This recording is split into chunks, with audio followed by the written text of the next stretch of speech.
નમસ્કાર, આપનું ગુજરાતમાં આપનું સ્વાગત છે। અમદાવાદની સ્કૂલમાં ડામરકાંડ, બેદરકાર શાળાને ફટકારાયો દંડ, વિદ્યાર્થીએ મિત્રની પાણીની બોટલમાં ડામરની ગોળી નાખતા ખળભળાટ।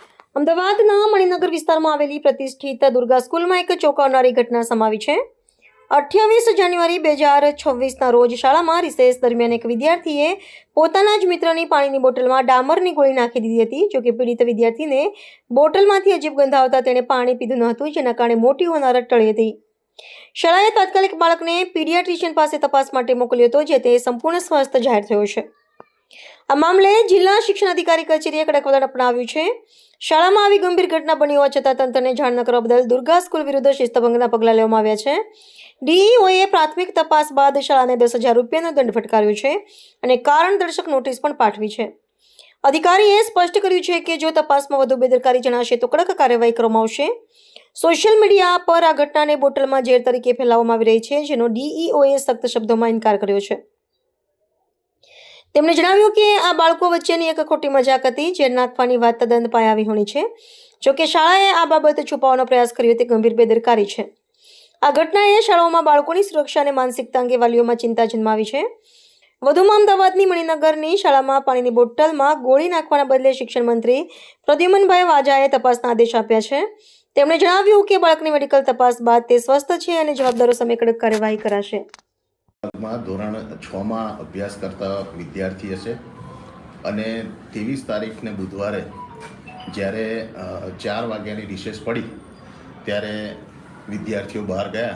એમાં આ બે વિદ્યાર્થીઓ વર્ગમાં હજી રિસેસમાંથી બહાર જતા પહેલાં એ વિદ્યાર્થીએ પોતાના ખિસ્સામાંથી એક ડામરની ગોળી જેવું કાઢી અને જે વિદ્યાર્થીની વોટર બેગ ત્યાં પડી હતી એ વોટર બેગની અંદર એણે ગોળી નાખેલી।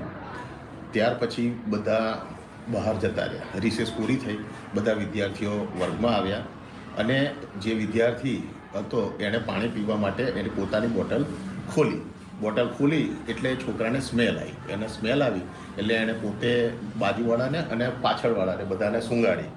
પછી તરત જ વિદ્યાર્થીઓ એને લઈ અને અહીંયા કાર્યાલયમાં આવ્યા।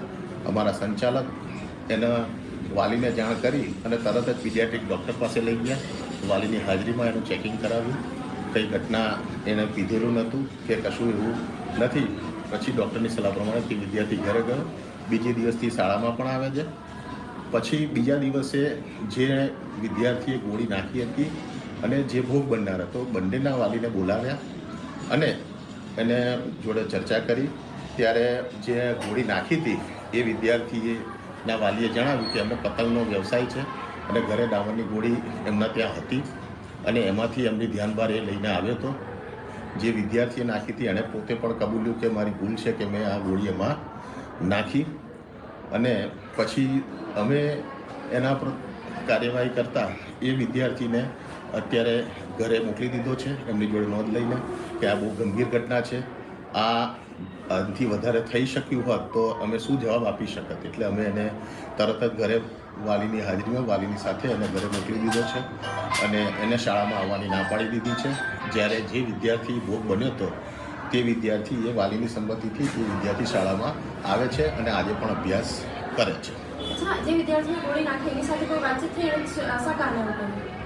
એ વિદ્યાર્થી એના વાલીની સાથે જ હતો, રડતો હતો, કહેતો હતો કે મારી ભૂલ થઈ ગઈ અને 6ઠ્ઠા ધોરણમાં છે એટલે સ્વાભાવિક છે કે એની ઉંમર પ્રમાણે એની ગંભીરતા ખબર નહીં હોય અને એણે આ ગોળી નાખેલી છે। ના, બંને મિત્રો હતા, એક જ પાટલી પર બેસે છે, દરરોજ જોડે બેસે છે, એ દિવસે પણ જોડે જ બેઠા હતા। મીડિયાના માધ્યમથી મોડી સાંજે જાણવા મળ્યું કે દુર્ગા વિદ્યાલયની અંદર 28મી તારીખે એટલે કે લગભગ એક સપ્તાહ પહેલા ધોરણ 6માં એક જ પાટલી પર બેસનારા બે વિદ્યાર્થીઓ જે છે એમના વચ્ચે એક બાબત બની હતી, જેને ધ્યાને લઈ એક બાળકે બીજા બાળકની બોટલમાં જે છે કોઈ ઝેરી કે કેમિકલ, ઝેર કે કેમિકલ એવું કોઈ નહીં પરંતુ એક ડામરની ગોળી હોય એવું અત્યારે પ્રાથમિક તારણમાં બહાર આવ્યું છે।